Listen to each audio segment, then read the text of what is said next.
IGTV prime में आपका स्वागत है। मैं हूं शुभमिता बिस्वास और हाजिर हूं देश और दुनिया की ताजा तरीन खबरों के साथ। सबसे पहले नजर डालते हैं आज की प्रमुख खबरों पर। झारखंड में कर्मचारियों की बल्ले बल्ले, NPS में शामिल कर्मियों को मिलेगा वेतन का आधा पेंशन। चिराग पासवान को मिली बम से उड़ाने की धमकी। राष्ट्रपति द्रौपदी मुर्मू 1 अगस्त को आएंगी झारखंड। मराठा मिलिट्री लैंडस्केप अब यूनेस्को विश्व धरोहर, PM ने दी बधाई। ईरान ने 5 लाख अफगानी शरणार्थियों को बाहर निकाला। लॉर्ड्स में गरजा, बुमराह का कहर, तोड़ा कपिल देव का रिकॉर्ड। अब खबरें विस्तार से।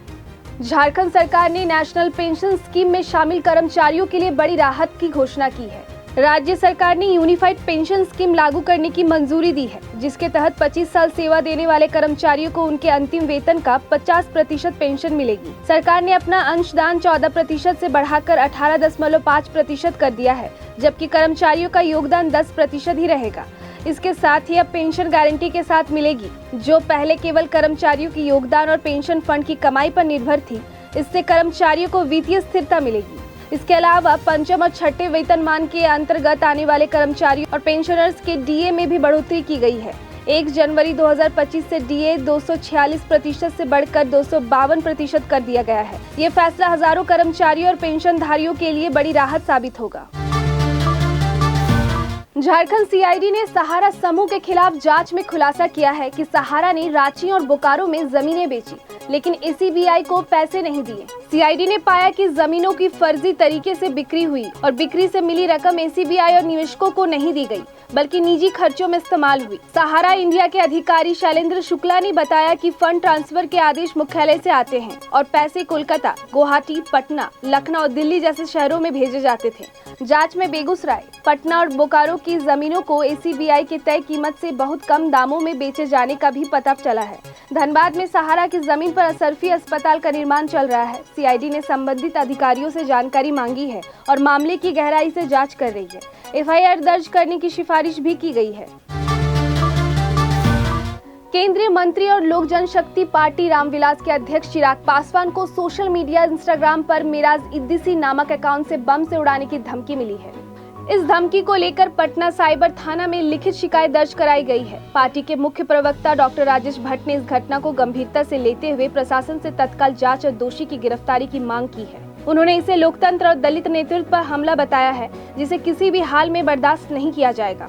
लोक जनशक्ति पार्टी के सांसद अरुण भारती ने इस मामले में राजद के आपराधिक तत्वों पर आरोप लगाते हुए कहा कि वे हार के डर से चिराग पासवान को धमकियां दे रहे हैं। उन्होंने बिहार सरकार से चिराग पासवान की सुरक्षा बढ़ाने की मांग की है। साथ ही पार्टी ने केंद्र सरकार के गृह मंत्री अमित शाह से भी सुरक्षा कड़ी करने की अपील की है।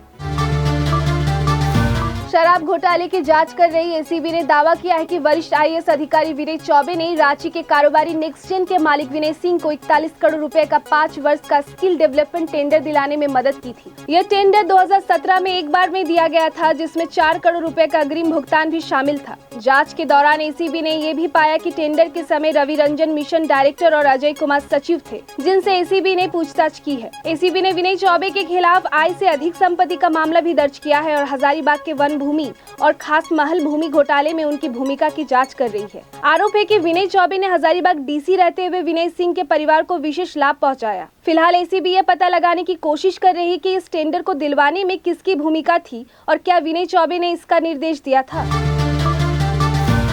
राष्ट्रपति द्रौपदी मुर्मू 1 अगस्त को झारखंड के धनबाद स्थित प्रतिष्ठित संस्थान IIT के 45वें दीक्षांत समारोह में मुख्य अतिथि के रूप में शामिल होगी। यह समारोह संस्थान के शताब्दी वर्ष के अवसर पर आयोजित किया जा रहा है। केंद्रीय शिक्षा मंत्री धर्मेंद्र प्रधान इस कार्यक्रम में विशिष्ट अतिथि होंगे। इस खास मौके पर प्रधानमंत्री नरेंद्र मोदी के प्रधान सलाहकार डॉक्टर PK मिश्रा को डॉक्टर ऑफ साइंस की मानद उपाधि प्रदान की जाएगी। समारोह में लगभग 2000 विद्यार्थियों को उनकी पूरी की गई डिग्री दी जाएगी। राष्ट्रपति द्रौपदी मुर्मू इस संस्थान में आने वाली देश की तीसरी राष्ट्रपति होंगी।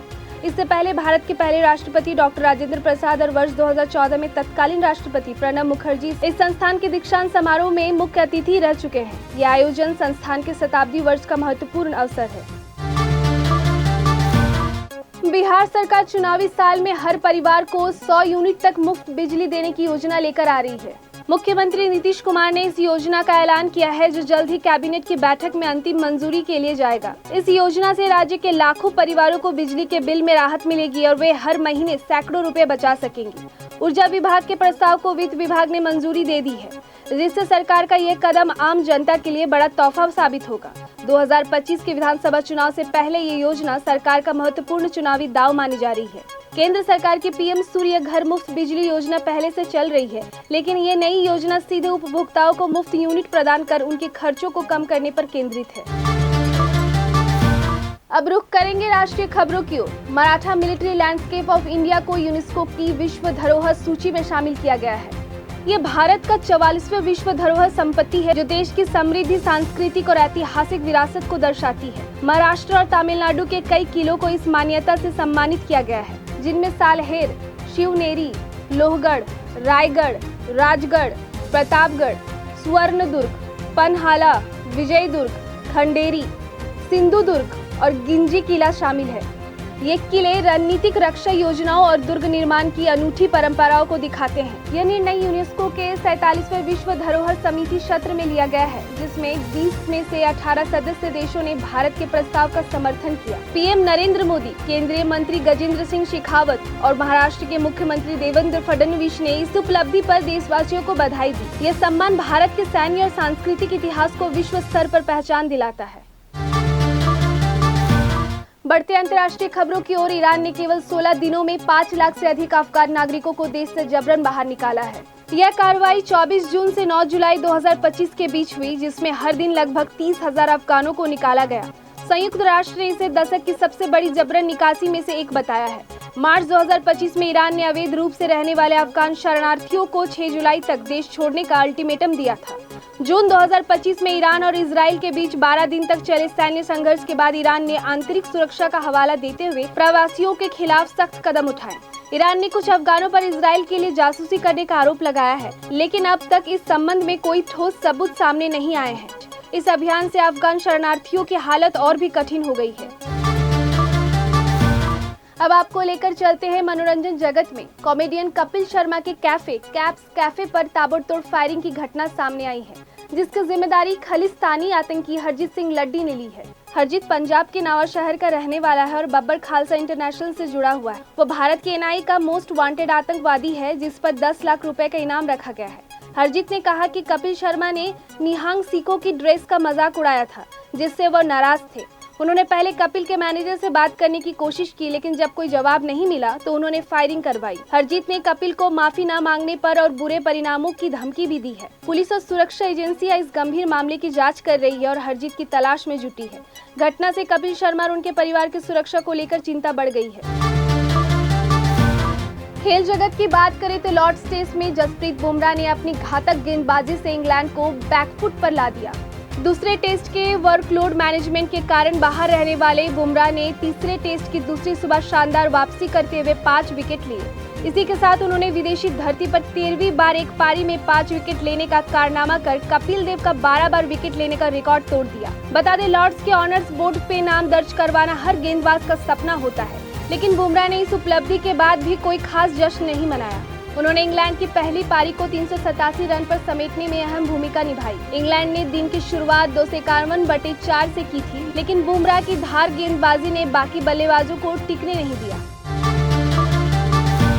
और अंत में बाजार और कारोबार की बात। अमेरिकी राष्ट्रपति डोनाल्ड ट्रंप की सरकार ने भारत समेत कई देशों को टैरिफ लेटर भेजे।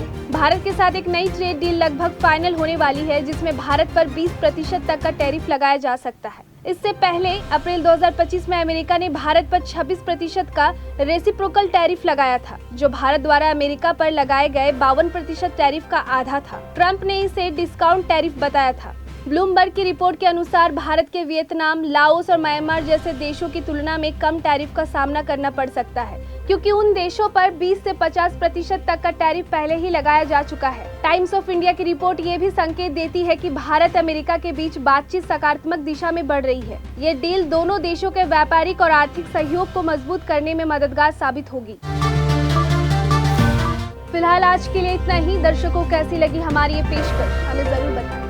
कल फिर मिलेंगे रात 8 बजे। बने रहिए हमारे साथ, देखते रहिए IDTV इंद्रधनुष।